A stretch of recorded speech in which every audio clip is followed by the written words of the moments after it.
Hello guys இனி நம்ம பார்க்க போற anime sword immortal episode 62 and 63 தான். நீங்க இதுக்கு முன்னாடி போட்ட எபிசோட பார்க்கலன்னு சொன்னீங்கன்னா ஆல்ரெடி பிளேலிஸ்ட்டை கிரியேட் பண்ணி வச்சிருக்கேன், போய் செக் அவுட் பண்ணிக்கோங்க. மறக்காம கீழே லைக் பண்ணுங்க. நீங்க இப்பதான் நம்ம சேனலுக்கே வரீங்கன்னு சொன்னீங்கன்னா சப்ஸ்கிரைப் பண்ணி பெல் ஐக்கனை அழுத்தி வச்சுக்கோங்க. சரி வாங்க நம்ம டைம் வேஸ்ட் பண்ணாம வீடியோக்குள்ள போலாம். எபிக்கோட ஸ்டார்டிங்ல நம்ம ஃபியோ அங்க ஒரு பயங்கரமான ஸ்லாஷ் அட்டாக்க போட அதுவும் நம்ம லின் பைச்சனை நோக்கி வந்திருக்கோம். இதை பார்த்த நம்ம சேங்கோ அங்க அட்டாக்க அவ்வளோ ரெடி பண்ணிருப்பா. திடீர்னு பார்த்தா அந்த அட்டாக்கும் செம்ம ஸ்பீடா நம்ம லின் பைச்சனை தாக்க ஆரம்பிச்சது. இதனால அங்க ஒரு பெரிய புகை மூட்டமும் ஆகுது, அந்த ஷீல்டும் வஞ்சுது. நம்ம லின் பைச்சனும் கொஞ்சம் தூரமா போய் விழுந்துடுறான். இதை பார்த்து அங்க இருக்க எல்லாருமே ஆச்சரியமாயிடுறாங்க. அங்க இருக்க நம்ம ரெட்டும் நம்ம லின் பைச்சனை பார்த்துட்டு இவன் வந்து நல்லா தான் இருக்கான்பா, நான் வந்து பயந்துட்டேன் இந்த மாதிரி லின் பைச்சனுக்கு ஏதோ ஒன்று ஆயிடுமோ. இந்த சைடு அங்க இருக்க ஆளுங்களும் இதெல்லாம் பார்த்துட்டு நான் வந்து இந்த மாதிரி அட்டாக்கெல்லாம் நான் பார்த்ததே இல்லை. அந்த வேவ்ஸை பார்த்தீங்களா, அந்த வேவ்ஸ் வந்து எவ்வளோ ஸ்ட்ராங்காக இருந்தது. அதுவும் இல்லாமல் இவன் எங்கேருந்து இந்த அட்டாக்கை லேர்ன் பண்ணணும், இது வந்து ஸ்பெஷல் சீக்ரெட் அட்டாக் மாதிரி இருக்கு. ஏன்னா இதெல்லாம் ஸ்பெஷல் சீக்ரெட் அட்டாக்லாம் சொல்ல போனால் சாமுராய் ஸ்கைல தான் இருக்குமே. இந்த அட்டாக் வந்து சொல்ல போனால் ஒரு டாப்பான அட்டாக். யாங்மிங் சிட்டிலேயே சில பேர்கள் தான் இந்த மாதிரி அட்டாக்லாம் இருக்கும். ஆமாம், இந்த லின் பைச்சன் எப்படி எழுந்து நிற்கிறான் எனக்கு வந்து சத்தியமாக புரியல. அவன் வந்து ஒரு ஹியூமன் தானா என்ன? ஏன்னா அந்த அட்டாக்கை யாராலேயே தடுக்க முடியாது. ஆனா இவன் பார்த்து எழுந்து நிற்கிறான். இவன் எதுக்கு சாவல, இந்த மாதிரி அட்டாக் பண்ணியும் அவன் வந்து ஃபெயில் ஆயிட்டானா, எப்படி இவன் எழுதி நிற்கிறான் இப்படின்னு நம்ம டாங்க அங்க புலம்பின்னு இருக்கான். ஏன்னா இவனை மாதிரி ஆளுங்களாம் எப்படி எழுதி நிற்க முடியும்? இப்போதைக்கு இவன் செத்துட்டு இருப்பான் தான் நான் நினைச்சேன். ஆனா பார்த்து எழுந்து நிற்கிறானே. நம்ம ஃபீயும் அங்க பார்த்து சொல்றான், நான் வந்து ரொம்பவே ஆச்சரியமாயிட்டேன் உன்னோட பேரியரை பார்த்து. ஏன்னா அது வந்து ரொம்பவே ஸ்ட்ராங்கா இருந்ததுதான். ஆனா இந்த மாதிரி அட்டாக் இல்லை, அதெல்லாம் ரொம்பவே வீக்கு. அதுவும் இல்லாம இப்போ நாங்க 3 பேர் இருக்கோம், உன்னால என்ன பண்ண முடியும்? இப்போ உங்க கையில பேரியரும் இல்லை, நீ வந்து இன்னமும் வீக் ஆயிட்ட இப்படின்னு அவனும் சொல்ல நம்ம லின் பைச்சனும் ஆஹா யாரு கையில எப்படி சொல்ற இப்படின்னு அவனோட பவர் அங்க அவேக்கிங் பண்ண. இதை பார்த்து அங்க இருக்க எல்லாருமே ஆச்சரியமாகறாங்க. இன்னதுல அது வேவ்ஸ், அதுவும் இல்லாம அவன் மேல பவர்லாம் வந்துன்னு இருக்கு. வந்துட்டாயா யாங்விங் சிட்டில இன்னொரு டேலண்டட் பர்சனை ஆட் பண்ணிருங்க. இந்த சைடு அங்க இருக்க அந்த பொண்ணுங்களுக்கும் அவ்வளோ ஆச்சரியம். இந்த மாதிரி நம்ம லின் பைச்சன் உண்மையாலே ஹை ரேங்க் உள்ள ஒரு பர்சனா, வேற லெவல் தான். இதெல்லாம் பாக்குற நம்ம ரெட்டுக்கும் அங்க கண்ணீரா ஊத்துது. இந்த மாதிரி நம்ம லின் பைச்சன் எவ்வளோ டேலண்டடா, இப்படிப்பட்டவன் நம்ம கூட தான் இருக்கானா இப்படின்னு அவளும் யோசிச்சுன்னு இருக்கா. இந்த சைடு இதெல்லாம் பார்த்துன்னு இருக்க அவங்களும் நீ வேணா லெவல் 7 வேணா இருக்கலாம், அந்த லெவல் 7 வச்சு என்ன எதுவும் பண்ண முடியாது, என்னை பத்தி உனக்கு தெரியாது.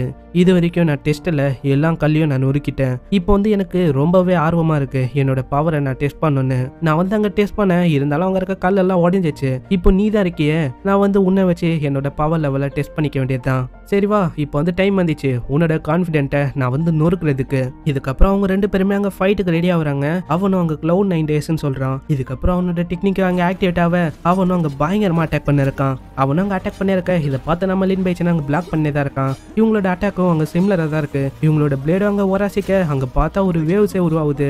இதெல்லாம் பார்த்துன்னு இருக்காங்க இருக்க ஆளுங்களும் நான் வந்து நினைச்சு கூட பார்க்கல நம்ம ஃபீ வந்து இவ்வளவு டஃப்பான காயா இருப்பான்னு. ஏன்னா இவனோட பவர் வந்து வேற மாதிரி இருக்கு. நம்ம லின் பைச்சனோட பவரும் நம்ம சாதாரணமா இடப்படக்கூடாது. இந்த மாதிரி அவன் பேரியரோட தான் ரொம்பவே ஸ்ட்ராங்குன்னு நினைச்சேன். அந்த பேரியர் இல்லாம இன்னமும் அவன் ஸ்ட்ராங்கா தெரியுறான். இந்த சைடு அவனும் அட்டாக் பண்ணிருக்க. இதை பார்த்து நம்ம லின் பைச்சனும் கொஞ்சம் தூரமா போயிட்டு அவனும் பயங்கரமா அங்க அட்டாக் பண்ண ஸ்டார்ட் பண்றான். அந்த ஸ்வாடு பார்த்தா 9 விதமா பிரியுது.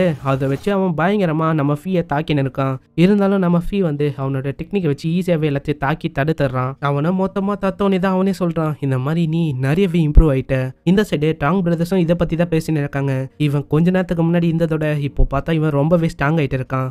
இதுக்கப்புறம் நம்ம ஃபீயும் அவனோட ஒரு புது அட்டாக்கை அங்க கொடுக்க ஆரம்பிக்கிறான். திடீர்னு பார்த்தா அவன் அங்க மறைஞ்சு பின்னாடி வந்துடுறான். இது வந்து கோஸ்ட் ஸ்டெப்பா இப்படின்னு நம்ம டாங் பிரதர்ஸே அங்க ஆச்சரியமா இருக்காங்க.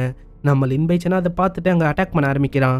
இப்படி இவனும் தொடர்ந்து இதே மாதிரி அட்டாக் பண்ண இதனால நம்ம லின் பைச்சனா அவன் தாக்கினே இருக்கான். இருந்தாலும் நம்ம லின் பைச்சனும் அங்கே தத்துந்தான் இருக்கான். இதனாலேயே நம்ம லின் பைச்சனும் ரொம்பவே வெறுப்பாயிட்டு அவனோட பேரியரை அங்கே ஆக்டிவேட் பண்ணிடுறான். இதை பார்த்து அவனும் அங்கே பயங்கரமா தாக்கினே சொல்றான், இதை வச்சுலாம் என்ன தடுக்க முடியாது. இந்த மாதிரி ஒரு ஹை லெவல் டிஃபென்ஸை வச்சா நீ என்ன தப்பிச்சிடுவியா?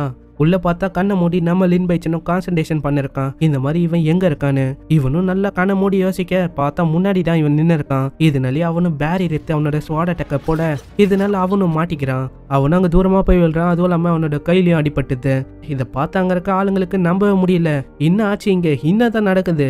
நம்ம லின் பைச்சன் வந்து ஜெயிச்சிட்டானா? என்னோட கண்ணு என்னால நம்ப முடியல. இந்த மாதிரி நான் பார்த்ததை தான் நீங்களும் பாத்தீங்களா இப்படின்னு அவனும் கேட்டுன்னு இருக்கான். ஆமா ஆமா, நம்ம லின் பைச்சன் தான் உண்மையாவே ஜெயிச்சிருக்கான்னு நினைக்கிறேன். ஆனா இது எப்படி நடந்தது எனக்கு வந்து புரியலையே. இந்த சைடு நம்ம டாங் பிரதர்ஸ்க்கும் அதே தான், அவங்களுக்கும் ஒன்றும் புரியல. இந்த மாதிரி உண்மையாவே நம்ம லின் பைச்சன் ஜெயிச்சிட்டானா எப்படி? இது வந்து நடக்கிறதுக்கு பாசிபிளே இல்லை. ஆமா, உண்மை என்னன்னா நம்ம லின் பைச்சன் ஜெயிச்சிட்டான். நம்ம ஃபீ வந்து அங்க தோத்துட்டான் இப்படின்னு அவனை சொல்ல இதனால அவங்களும் ரொம்பவே சோகமாயிடுறாங்க. இந்த சைடு நம்ம ரெட்டும் இதை தான் யோசனை இருக்கா, இந்த மாதிரி நம்ம லின் பைசன் ஜெயிச்சிட்டானா எப்படி, என்னால நம்பவே முடியல, இது என்ன உண்மையா இப்படின்னு அவளும் யோசனை இருக்கா. இந்த சைடு நம்ம சாங்கும் அதே தான், பரவாயில்ல நான் நினச்சி பார்த்ததோட இவனோட பவரும் அதிகமாக தான் இருக்கு. நெக்ஸ்ட் சீன்ல நம்ம டாங் பிரதர்ஸும் நம்ம ஃபீ கிட்ட வர இதை பார்த்து நம்ம லின் பைசனும், என்னப்பா நீங்க தோத்துட்டீங்க போல, நான் வந்து நினச்சி கூட பார்க்கல இந்த மாதிரி நான் ஜெயிச்சிருவேன்னு, ஆனா நான் உண்மையால இப்போ ஜெயிச்சிட்டேன், ஆமா நான் வந்து ஒரு ஜீனியஸ் தான். இதெல்லாம் பார்த்து நம்ம ஃபீக்கு தாங்க ரொம்பவே கடுப்பாகுது. அவனும் அங்கே முறைச்சிங்கன்னே சொல்றான், இன்னைக்கு நான் வேணா தோத்துருக்கலாம் ஆனால் நான் வீட்டை கொடுக்க மாட்டேன், இதோட 10 மடங்கு உனக்கு நான் திரும்பவும் கொடுப்பேன் ஒரு நாள், ஆனால் இன்னைக்கு எனக்கு மோசமான நாள்ரா, ஆனால் நாங்கள் திரும்பவும் வருவோம், நாங்கள் வந்து இப்போதைக்கு இங்கேருந்து போகிறோம் இப்படின்னு அவனும் அவங்கள கூப்பிட்டு அங்கேருந்து போகிறான். இதெல்லாம் பார்த்து அங்கே இருக்க பசங்களும், ஏய் நீங்கள் எங்கே போகிறீங்க, இனிமேல் நாங்கள் உங்களை ஃபாலோ பண்ண மாட்டோம், நீ இனிமேல் எனக்கு லீடரும் இல்லை, இனிமேல் ஃபீ நான் வந்து உங்கள் கூட சுத்த மாட்டோம், ஏன்னா நீங்கள் இத்தனை வருஷமாக எங்களை ஏமாத்திருக்கீங்க இந்த மாதிரி எனிமீஸ்ன்னு சொல்லி, ஆனால் இப்போ தான் எங்களுக்கே தெரியுது இந்த மாதிரி நீங்கள் எல்லாருமே கூட்டு கலவானீங்க, இதனாலே அவங்களும் அங்கே ஃபாலோ பண்ண மாட்டேன்னு சொல்லி இருக்காங்க. இதை பார்த்து அவங்க 3 பேருமே அங்கே முறைக்க இவங்களே கம்மன் ஆயிடுறாங்க. அப்போதான் அங்கே இருக்க ஒரு பர்சனும் அமைதியாக வந்து சொல்கிறான், டான் என்னை மன்னிச்சிருங்க, இந்த மாதிரி என்னால் இனிமேல் உங்களை ஃபாலோ பண்ண முடியாது. இதனாலே நம்ம டாங்கோ அங்கே ஸ்மைல் பண்ணிட்டு திரும்பி போக ஆரம்பிக்கிறான். இதுக்கப்புறம் நம்ம சாங்கோ அங்கே வந்து சொல்கிறான், ஏய் நில்லுங்க, அப்போனா நீ வந்து எங்களை போக விட மாட்டல, ஆமாம் நான் வந்து உங்களை சில பல விஷயத்தை கேட்கணும், அப்போ வந்து அவ்வளோ பவர் இருந்தது, அதெல்லாம் எங்கேருந்து வந்தது, அதெல்லாம் மேஜிக்லாம் இல்லை எனக்கு நல்லாவே தெரியும், ஆமாம் வேர்ல்டு வந்து ஃபுல்லாகவே மிஸ்ட்ரியால் ரொம்ப கிடக்குது, நீ சொன்ன மாதிரி நான் வந்து மேஜிக்கெல்லாம் என்னோட உடம்புல பில்டு பண்ணல, ஆமா நீ வந்து என்னதான் சொல்ல வர, நீ வந்து அங்க இருக்கும் போது நான் பார்த்தேன் உன்னோட பிரெத்ல ஸ்லைட்டா ஈவிலோட இது தெரிஞ்சது எனக்கு. இதை கேட்ட நம்ம ரெட்டும் அங்க பயங்கரமா ஷாக் ஆகுறா, என்னது ஈவிலா, அப்படின்னா இந்த சூப்பர் நேச்சுரல் பவரோட பிலிவர் தானே நீ, பிலிவர்னா ஒன்னும் அந்த பக்தன் சொல்லுவாங்களே அந்த மாதிரி. இதை கேட்ட அங்க இருக்க எல்லாருமே ஆச்சரியமாயிடுறாங்க, என்னது ஈவிலா இப்படின்னு. இது வந்து கேட்க உங்களுக்கு ஃபன்னியா இருக்கலாம், ஆனா நீ வந்து எப்பயாச்சும் ஈவில மீட் பண்ணிருக்கியா, அதுவும் இல்லாமல் மேஜிக் கேஸை நீ பார்த்துருக்கியா, நீ வந்து என்ன சொல்கிற, இதில் எந்த விதமான பாயிண்ட்டும் இல்லை, எதுக்கு வளர்ற, நீ வந்து உன்னோட உண்மையான கலரை காட்டு இப்படின்னு அவளும் சொல்ல, இதை கேட்ட பின்னாடி இருக்க ஆளுங்களும், ஏய் மரியாதை கேம்புக்கு போங்கடா, மரியாதை கேம்புக்கு போங்கடா, இங்கே இருக்காதீங்க அப்படின்னு தோத்த ஆரம்பிக்கிறாங்க. இதை பார்த்து நம்ம டாங்கும் வேற வழி இல்லையா, அவனும் அங்கே போகலான்னு சொல்கிறான். நம்மளையும் கிட்ட வந்துட்டு நம்ம வந்து கேம்புக்கே போகலாம், இது என்ன ஒலன்னு இருக்கு ஏதோ ஈவில் அது இதுன்னு, நான்லாம் நம்ப மாட்டேன்ப்பா, ஏன்னா நீ வந்து என்னோட பிரதர், நீ வந்து எதுக்கு அப்படிலாம் பண்ண போற, அதெல்லாம் சும்மா காட்டுக்கடை தானே இப்படின்னு அவனும் சொல்ல, பார்த்தா திடீர்னு நம்ம ஃபீ வந்து அங்கே சிரிக்க ஆரம்பிக்கிறான். அவனும் ஈவலா சிரிக்க திடீர்னு பார்த்தா அந்த இடமே கருப்பாயி அவனை சுற்றி ஒரு டார்க்னஸ் பரவுது, அவனை சுற்றி பார்த்தா ஒரு கருப்பு வளையமே உருவாகுது, உள்ளிலேருந்து பார்த்தா ஒரு கையும் வருது. இதை பார்த்தா அங்கே இருக்க எல்லாருமே பயப்படுறாங்க, என்னதுரா அது ஈவலா இப்படின்னு. பார்த்தா உள்ளிலேருந்து ஒரு உருவமும் வெளில வருது. இதை பார்த்தா அங்கே இருக்க ஸ்டூடெண்ட்ஸ் எல்லாருமே பயப்படுறாங்க, இது என்ன டீமனா இல்ல மாஸ்டரா, இது கூட தான் இவன் கான்டாக்ட் பண்ணானா இப்படின்னு அவங்களும் பயந்து இருக்காங்க. நம்ம இதே மாதிரி இங்கே இருந்தோம்னா இவன் வந்து நம்மளும் ஈவலா மாத்திடுவான், நம்ம வந்து ஓடுறது தான் நல்லது இப்படின்னு அவங்களும் ஓட ஆரம்பிக்கிறாங்க. அங்க இருக்க டாங் பிரதர்ஸே பயந்துடுறாங்க, என்னது இந்த பொம்பளை சொன்னது எல்லாமே உண்மையா, அப்போனா இவன் வந்து ஈவில் கூட கான்டாக்ட் போட்டிருக்கானா இப்படின்னு தூரமா போயின்னு இருக்காங்க. இதுக்கப்புறம் நம்ம ஃபீயும் அங்க நந்து போயின்னு இருக்கான். என்ன ஒரு சர்ப்ரைஸ், நான் வந்து நினச்சி கூட பார்க்கல இந்த மாதிரி இவன் உண்மையாவே ஈவலோட பக்தன் தானா, இந்த மாதிரி நீங்க என்னை பார்த்துட்டீங்க, ஈவலை பத்தி உங்களுக்கு எல்லா விஷயமும் தெரியும், இனிமே இங்க இருக்க யாருமே உயிரோட போக கூடாது, இந்த மாதிரி இங்க இருக்க ஒருத்தனையும் நான் கொல்ல போறேன் இப்படி இவன் சொல்றதோட இங்கே இந்த எபிசோட முடியுது. இந்த எபிசோட் வந்து உங்களுக்கு பிடிச்சிருக்கும்னு நினைக்கிறேன். இப்பதான் கொஞ்சம் இன்ட்ரெஸ்டிங்கா போகுது, அதுவும் இல்லாம இன்னமும் 5 எபிசோட் தான், கூடிய சீக்கிரம் நம்ம பார்த்து முடிச்சிடலாம். So keep supporting. அதுவும் இல்லாமல் கீழே லைக் பண்ணுறங்க, நீங்கள் சப்ஸ்கிரைப் பண்ணலன்னு சொன்னீங்கன்னா சப்ஸ்கிரைப் பண்ணி பெல் ஐக்கன் அழுத்தி வச்சுக்கோங்க. இவங்க இந்த வீடியோ தர முடிச்சனால நானும் இந்த வீடியோவை இங்கே முடிச்சுக்கிறேன். உங்களை நான் அடுத்த எபிசோடில் சந்திக்கிறேன். அது வரைக்கும் சாயனாரா.